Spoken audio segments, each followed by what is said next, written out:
Hi, I'm Andrea Hatfield.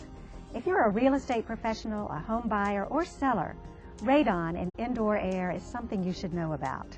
It is a serious health risk, but there's simple and inexpensive ways to test for it and to fix it if necessary. Like any health risk today, it's something more and more people know about, either through a home sale or through the media. The national radon test is about to begin. Have you heard of radon? Radon? Radon. Is it something that comes up out the ground or something? Is that a gas? Something dangerous that you're supposed to check on to make sure it's not in your home. It's a naturally occurring radioactive gas that percolates out of the soil and comes into houses. Radon is the second leading cause of lung cancer. You can't see it or smell it either, right? That's right. Yeah. And so there was 2,000 deaths attributed to this in California. The Office of the Surgeon General recommends all homes be tested for radon. False. False. It's true. True. New homes can be built to protect your family from radon.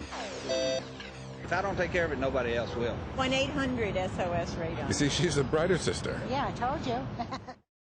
Sometimes a little comic relief is the best way to deliver a serious message. But once you're aware of an issue, the next thing to do is learn more about it. Radon is a naturally occurring, invisible, and odorless radioactive gas that comes from uranium in the ground. Outdoors, it's dispersed into the atmosphere. Inside, it can enter through cracks in foundation walls and floors or other openings to the ground like a sump and become trapped in your home. This is when it becomes a problem. Research has shown radon to be the nation's second leading cause of lung cancer, right after cigarette smoking. The National Academy of Sciences studied data from minors exposed to radon, as well as from people living in homes with elevated levels of radon. We have this very extensive data from the minors on one hand and from the general population on the other. We can measure the risks in the two groups, and they give us just about the same signal. The National Academy of Sciences committee estimated that radon was the second leading cause of lung cancer in the United States, causing perhaps 15,000 to 20,000 lung cancer deaths a year. It's a carcinogen that we can do something about by making measurements of radon levels in homes and taking steps to reduce the levels if they are too high. You should test no matter where you live. Radon has been found all over the United States. About 1 in 15 homes will have an elevated level. Testing is the only way to find out. There are some parts of the U.S. that have potentially higher levels of indoor radon, such as Zone 1, shown here in red. But there have also been homes with elevated radon levels found all over the country, and levels can vary even between adjoining houses due to the type of construction of a home and its local geology. It's important to remember that any kind of house with a high level of radon can be fixed. It doesn't matter whether it's old or new, large or small, single family or townhouse. When a home goes up for sale, it's important to know its radon level. Sellers and real estate professionals representing sellers, marketing the home for sellers, must always disclose what they actually know about radon in a home. If, for example, it's been tested and identified to have high levels of radon, that must be disclosed to prospective buyers. If high levels of radon have been found and it's been fixed, that should also be disclosed to buyers. Okay, let you follow me out to the deck area. Nancy Davis is a realtor who's made radon testing and mitigation a successful part of her business. Fenced in. I think it's just something that we have to learn about and to deal with, and I think that it was something that purchasers and our buyers and sellers were very concerned about because they just didn't know enough about it. Well, it sounds like this is something that's a frequent part of your transactions. It is, absolutely, and I think that it's important that we do have a guide, and all the telephone numbers, any questions and answers are listed in the book. If they have any pertinent question, they can call their local office. So every state has a radon office? Absolutely, in the District of Columbia as well. The Home Buyers and Sellers Guide is an excellent source of information on indoor radon, along with the Consumer's Guide to Radon Reduction. They'll introduce you to the most important facts on radon and how to fix it. One of the first concepts to learn is how radon is measured. Here's the magic word, picocuries. Radon is measured in picocuries per liter of air and sometimes in water. Your test will tell you the radon level in the air of your home expressed in picocuries per liter. Outdoor outdoor air has an average of 0.4 picocuries per liter. The average level indoors in U.S. homes is 1.3 picocuries per liter. The EPA recommends fixing your home if you find a level of 4 picocuries per liter or higher. You may also want to consider fixing your home if the level is between 2 and 4. If you smoke and have an elevated radon level in your home, you should be especially concerned. Your risk of developing lung cancer can be more than 10 times higher than someone who's never smoked. Okay, now you know the numbers. The next step, how to do the test, or how to get the test done if you're the buyer. You can do it yourself with a test kit like this one for a minimum of 48 hours. Or you can hire a professional. They'll either use a passive device like this one or a continuous monitor. These devices are electric and collect radon level data in 1-hour increments. If you're using a passive testing device, you'll need 2 for best results. There's several different types of tests available today. While a professional test costs in the range of $75 to $200, do-it-yourself kits cost from $10 to $30. You can order kits like these from a phone hotline or pick them up at a retail store. Some tests are made to stay in your home for more than 90 days. While they can give you a reading that's more likely to tell you your home's year-round average radon level, many people selling or buying a home don't have that much time. You'll need to read the instructions carefully. They'll tell you where to put the test device, where not to put it, such as a laundry room or stairway, when to do the test, and how long to leave it in place.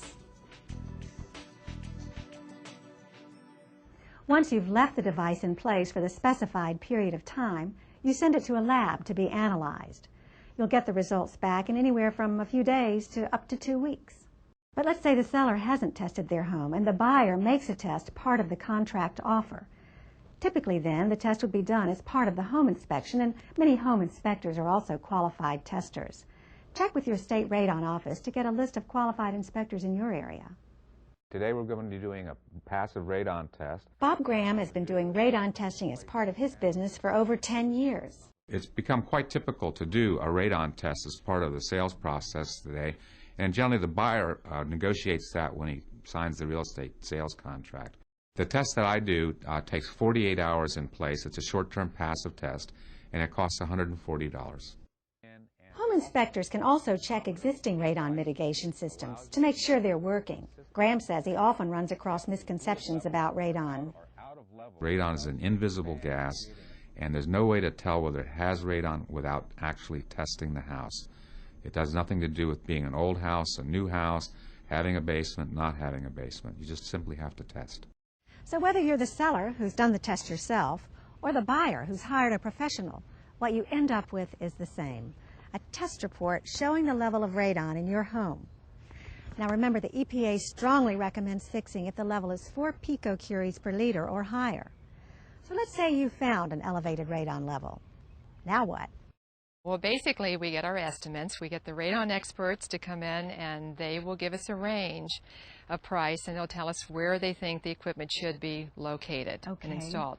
Well, let's talk numbers, Nancy. Could you give us a range for the cost of repairs? Anywhere from about $650 to $2,000, and that's pretty much across the country and across the board. When you think about the cost of the home itself and the cost of any major home repair these days, it sounds reasonable. The cost is not that expensive. We could be dealing with maybe replacing some windows. It's much less than replacing or repairs on a roof. And it's also important when the sellers are relocating to their new home, they're going to want a test done on their home.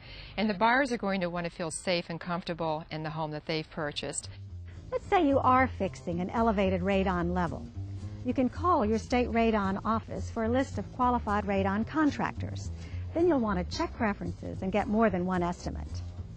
As we mentioned earlier, many builders are already including radon-resistant features in new homes. More than 40% in the red zone 1 regions and about 20% of all new single-family homes being built nationwide. The features include making the foundation radon resistant. Builders are also installing passive vent piping at the time of construction. Then when the house is finished, you do a radon test to see if you need to add a fan to the system to actively vent radon from the ground. It's cheaper to upgrade the system if you have it roughed in at the time of construction. Paul Jenneman is a contractor who installs radon mitigation systems. Any house that's in direct contact with the earth can have radon. Old houses, new houses. Jenneman says even if a house already has a radon system installed, you should still do a test when it's put up for sale. If you're moving into a house that's got a passive radon system, you should still test for radon. Even if it's got an active system, you should still test for radon. What we're doing here is creating a vacuum underneath of the house, and the radon gas or any other gas in the ground will be attracted to that low pressure field. We're going to suck it out of the ground before it gets into the house and blow it out to the atmosphere where it would normally go if you didn't have a house here. After the system's installed, test again. You should always test a house after a radon mitigation system has been put in to assess the operation of the system. Make sure that the radon is an acceptable level. While more and more new homes are being built with radon-resistant features, what's perhaps more important are the millions of existing homes already out there. Environmental attorney Paul Locke has advised thousands of real estate professionals on their responsibility in disclosing radon information. His advice? Know the basics, know the experts, and disclose early and often. If you're a broker or agent and you're beginning to list a piece of property, think about radon disclosure at that point. You want to work with your seller to get them to understand that buyers are going to ask questions about radon and that sellers have to answer those questions. Locke says if you need specific legal advice, consult an attorney. What we've covered in this video is a general introduction to radon. The Home Buyers and Sellers Guide to Radon has all the information we've covered, including the phone numbers for all state radon offices. So call 1-800-SOS-RADON or visit the EPA's Indoor Air Quality website. Learn all you can about radon. You'll breathe a lot easier.